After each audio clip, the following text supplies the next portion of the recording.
Love marriage చేసుకుంటారంట. మీరు ఇప్పుడు ఎట్లయితే లవ్ మ్యారేజ్ చేసుకున్నారు సీరియల్లో, నేను కూడా అట్లానే చేసుకుంటాను. అంటే మా ఇంట్లో మ్యారేజ్ చేసుకుంటే చాలా ఉన్నారు లవ్ మ్యారేజ్. నేను కూడా చెప్తాను, మ్యారేజ్ చేసుకుంటే కష్టాలు ఉంటాయి మరి లవ్ మ్యారేజ్ చాలా. అరేంజ్ మ్యారేజ్ ఎంజాయ్ చేస్తూ ఉంటాయి. తర్వాత ఫ్రెండ్ రావాలి, వీడు రాడు ఆ టైంలో కట్టి హ్యాండ్ ఇస్తాయి. అరేంజ్ మ్యారేజ్ అయితే ఫోటో పడుకోబెట్టి సరిపోతుంది, కానీ అరేంజ్ చేయించుకొని సెట్ చేసుకోవాలి. అట్లా చేస్తాను, నమ్మకం ఒప్పిస్తాడండి. ఎందుకంటే తను ఆల్రెడీ తప్పు చుట్టినా కూడా ఒప్పించి తను తీసుకుని సో ఎలాగైనా ఒప్పిస్తామనే దానికి నేను ఓటేస్తున్నాను. నువ్వు ప్రేమించిన అమ్మాయిని ఒప్పించి చేసుకుంటాను దానికి. ఎందుకంటే పెద్ద సంచాలకులే ఎర్రగిర్ర ఒప్పించేసుకున్నాడు.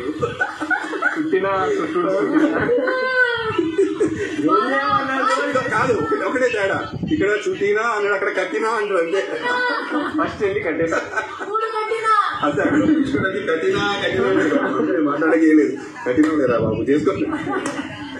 మేడం మీరు ఎందుకు లవ్ మ్యారేజ్ కన్నా అరేంజ్ మ్యారేజ్? అసలు లవ్ ఎప్పుడు స్టార్ట్ అయింది? ఇంజనీరింగ్ లో సార్, అంటే 2021 లో ఇంజనీరింగ్ 4th year లో. ఓకే, అలా స్టార్ట్ అప్పుడే నీకు నమ్మకం ఉండేనా పెళ్లి ఇతనే చేసుకుంటారని? జస్ట్ లవ్ లో ఉన్నారా? తర్వాత ఎప్పుడన్నా ఒక డెసిషన్ వచ్చారా? ఆ టైంలోనే అనుకున్నా, ఊరికి టైం పాస్ కి డేటింగ్ చేయకూడదు, చేస్తే అట్లీస్ట్ ఈ అబ్బాయిలో క్వాలిటీస్ అంతా చూసి అది ఆ రిలేషన్షిప్ పెరిగి బాగా మెచ్యూర్ అయ్యి ఈయన నేను పెళ్లి చేసుకోగలను అనిపిస్తే డేటింగ్ స్టార్ట్ చేస్తా, లేకపోతే ఊరికి టైం పాస్ కి డేటింగ్ వద్దు అనుకున్నా. అలా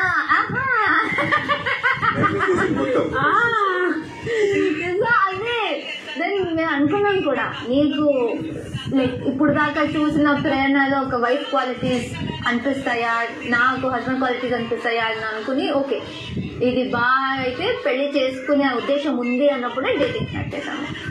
అలాగా. బట్ ఐ ఫీల్ నేను ఇప్పుడు దాకా చూసిన దాంట్లో love marriages love or arrange రెండు బ్యూటిఫుల్.